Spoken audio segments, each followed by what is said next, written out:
Our programs offer many languages. Please visit suprememastertv.com/schedule. Does consciousness exist beyond the body and brain? Is a near-death experience evidence of this fact? The near-death experience is so important, in my opinion, because it looks at memories and logical thinking that seems to be occurring at a time when the body is barely functional or not functional at all. So a near-death experience is an instance where a person has some kind of physiological trauma, something where the brain isn't functioning in a way where we would predict a clear consciousness. And yet, in many cases, people report a very clear consciousness, clearer than usual thinking, more logical than usual thinking during this time of impaired brain functioning. The Curious Relationship Between the Brain and Consciousness, Part 2 of 3. Continue watching to find out more.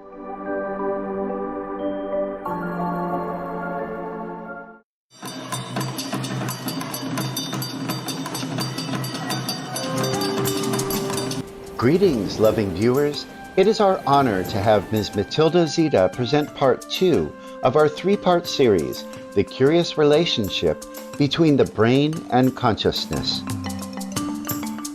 Ms. Zita is a professional psychological assistant.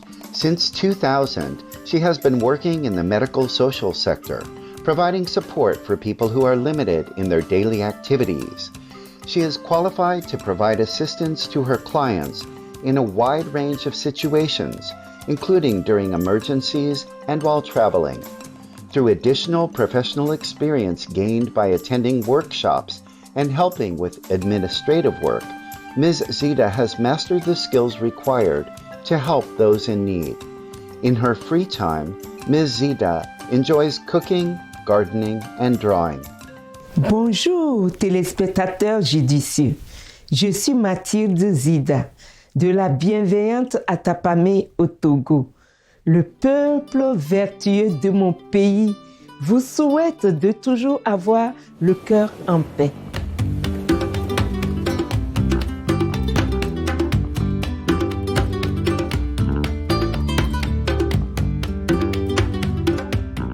Dans le programme d'aujourd'hui, nous continuerons notre interview avec M. Marc Gaubert, l'auteur de La fin de la réflexion à l'envers et l'animateur du nouveau podcast Où est mon esprit?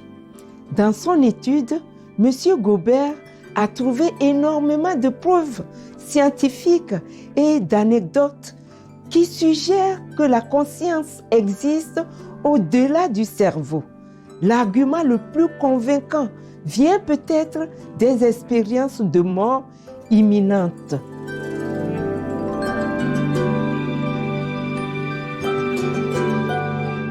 The near-death experience is so important, in my opinion, because it looks at memories and logical thinking that seems to be occurring at a time when the body is barely functional or not functional at all. So a near-death experience is an instance where a person has some kind of physiological trauma. So cardiac arrest is a good example, but it could be other types of trauma. It could be a person under general anesthesia, something where the brain isn't functioning in a way where we would predict a clear consciousness. And yet, in many cases, people report a very clear consciousness, clearer than usual thinking, more logical than usual thinking during this time of impaired brain functioning. Some people talk about hovering over the body, actually leaving their body in an out-of-body experience.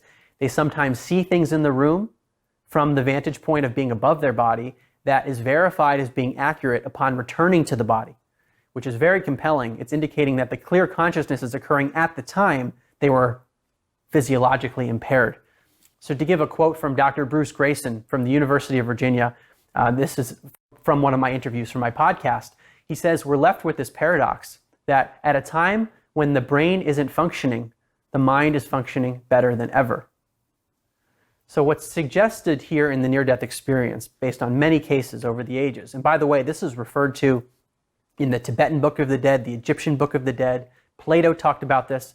So this is a phenomenon that's been reported for ages, but only in the last few decades has it picked up more mainstream steam because of our resuscitation technology. So the number of cases is increasing, and now scientists can study it systematically. So what it's suggesting is that consciousness can exist independently of a functioning body. And that's exactly what this theory of consciousness that we spoke about at the beginning would predict, that consciousness isn't tied to the brain.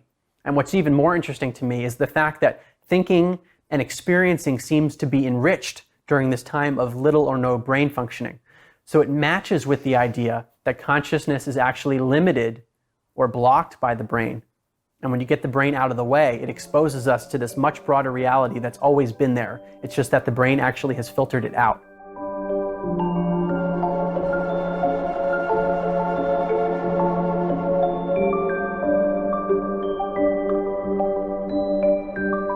I think some of the most important studies on near-death experiences are known as prospective cardiac arrest studies.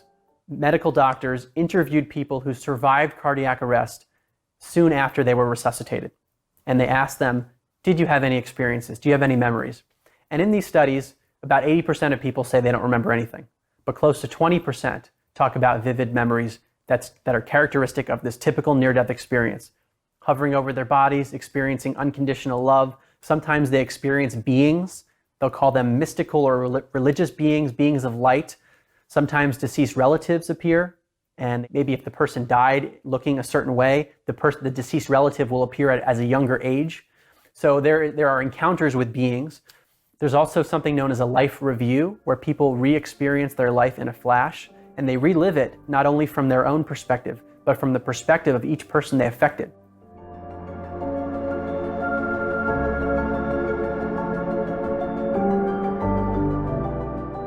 Nous prendrons quelques instants pour penser aux êtres que nous avons croisés et à la façon dont nos paroles et actions les ont peut-être marqués. Nous revenons dans quelques instants.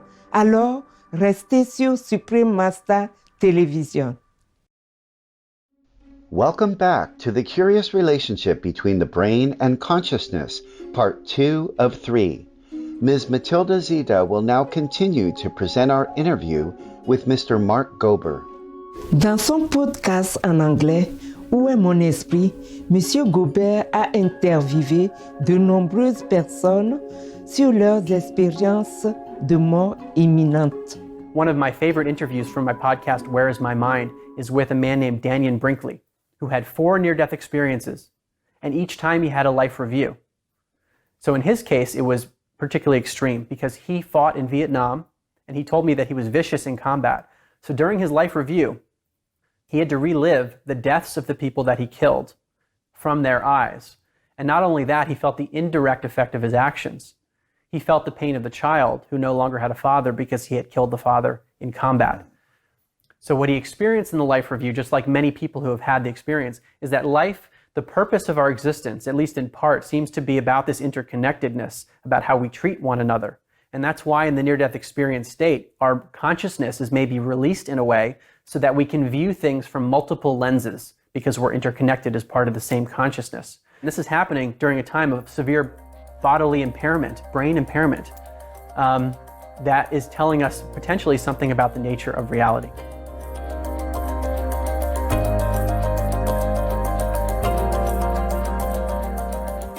Monsieur Gober explique que si nous comprenons vraiment que notre identité existe au-delà de notre corps, cela changera notre façon de concevoir nos vies et pourrait même nous rendre plus heureux.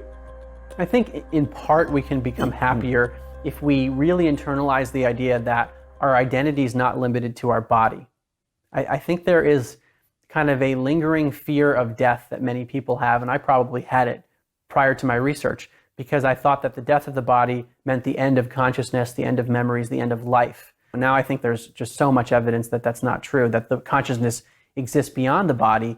It might allow us to lighten up a little bit and just feel somewhat less pressure in the body, and that can lead to greater happiness. But on the other hand, the notion that consciousness exists beyond the body brings a sense of responsibility and accountability that wasn't there before. So in the life review, for the example of Daniel Brinkley, after he relived his life 4 times, he saw the pain that he inflicted and he saw the joy that he gave to people. So when he came back from his near-death experience, his life changed dramatically. He was much less materialistic. He became a hospice volunteer, and he understands the accountability that we all have that our actions matter beyond what happens in this body. So I think it can make us happier, these concepts, because we realize that we're more than just the body, but at the same time, there is a responsibility that comes along with it.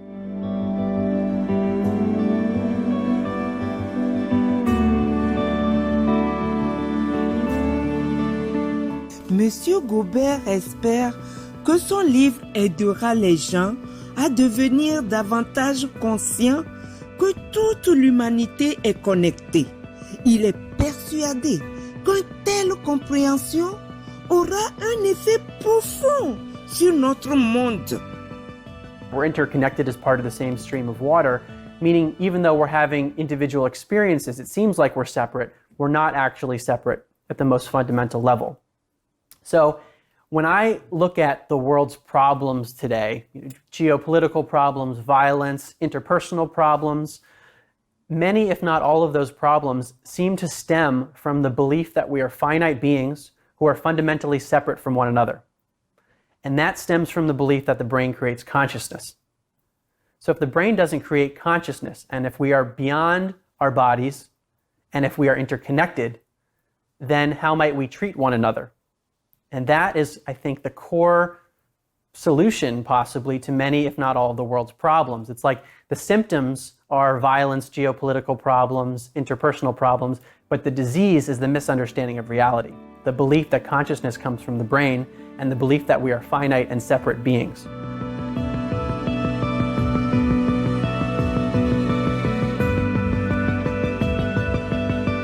Nous remercions M.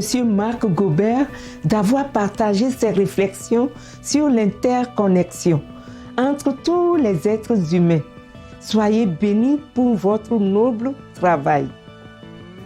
For more information about Mr. Marc Gobert, please visit marcgobert.com.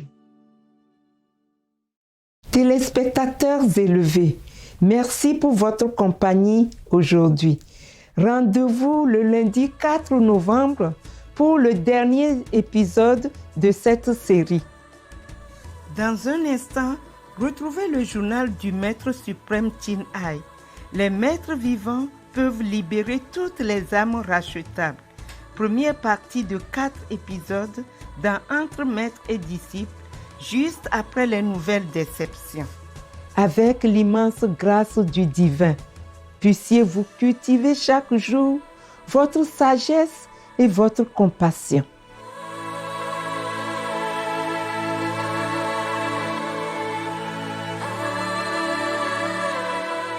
Elevated viewers, thank you for your company today. Please join us again on Monday, November 4th for the concluding episode in this series. Coming up next is Supreme Master Chin Hai's Diary.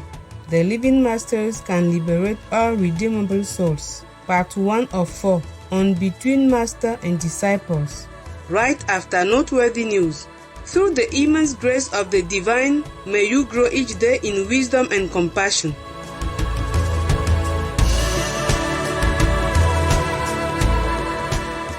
Our programs offer many languages. Please visit suprememastertv.com/schedule and suprememastertv.com/ss. Nos programmes offrent plusieurs langues. Veuillez visiter suprememastertv.com/schedule et suprememastertv.com/ss. Nuestros programas ofrecen varios idiomas. Visiten suprememastertv.com/schedule, suprememastertv.com/ss. Наши программы предлагают много языков. Пожалуйста, посмотрите suprememastertv.com/schedule и suprememastertv.com/ss.